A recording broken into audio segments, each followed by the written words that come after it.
తెలంగాణ ముఖ్యమంత్రిగా రేవంత్ రెడ్డి బాధ్యతలు చేపట్టి వాటితో 100 రోజులు పూర్తవుతోంది. ఈ సందర్భంగా మీట్ ద మీడియా కార్యక్రమంలో రేవంత్ మాట్లాడుతున్నారు. లైవ్ లో చూద్దాం. వాళ్ళ సరిపోల్చుకునే 48 లక్షలే అంటే వాళ్ళ కరెంట్ మీటర్ కనెక్షను, వాళ్ళ అప్లికేషను, వీటన్నిటిని కూడా డేటా అనాలిసిస్ చేసి ప్రీవియస్ కరెంట్ మీటర్ల నెంబర్లు కూడా తీసుకొని అనాలిసిస్ చేస్తున్నాం.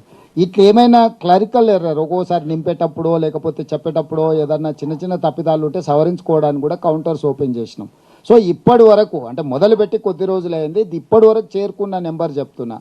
అది నిరంతర ప్రక్రియ, ఎప్పటికప్పుడు ఏ నెలకు ఆ నెల ఏ రోజుకి ఆ రోజు పోయి ఆఫీస్కి వెళ్ళి వాటిని, ఎందుకంటే ఎవరికి ఇస్తున్నారో మాకు తెలియాలి కదా, ఎవరు అడుగుతున్నారో మాకు తెలియాలి.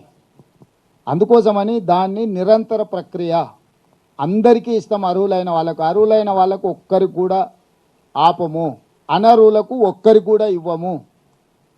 శ్రీమంతులకు, ఆగర్భ శ్రీమంతులకు ఇట్లాంటి ఉచితాలు ఇవ్వడము అనుచితమని మా ప్రభుత్వం భావిస్తుంది.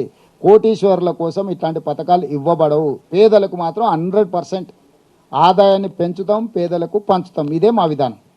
చెప్పండి sir. Srinivas, city vision bureau chief sir.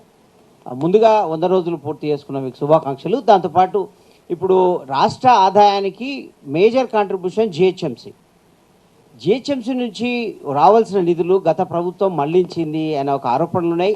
మొన్నటి జనరల్ బాడీ సమావేశంలో కూడా పెద్ద చర్చ జరిగింది. దాంట్లో హోర్డింగ్ ఆదాయం అనేది చాలా హోర్డింగ్ ఎస్టేట్ ఆదాయం అనేది, దీన్ని ఎట్లా చక్కదిద్దుతారు? జిహెచ్ఎంసీని మళ్ళీ రాష్ట్ర ఆదాయానికి ఎట్లా దారిలేస్తారు?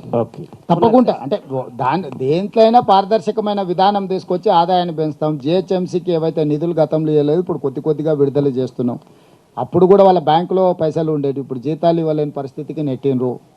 వివిధ బ్యాంకులలో 1000 కోట్ల అప్పులు తెచ్చిండ్రు. ఇవన్నీ కూడా నిర్వీర్యం చేసిపోయారు స్థానిక సంస్థలు. వాటన్నిటిని కూడా పునరుద్ధరించాల్సిన అవసరం ఉన్నది.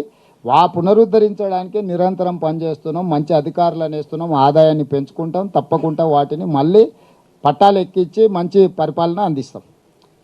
Sir, Abdul Bashir from India Today. Sir, as you know that the current paper, which paper? India Today.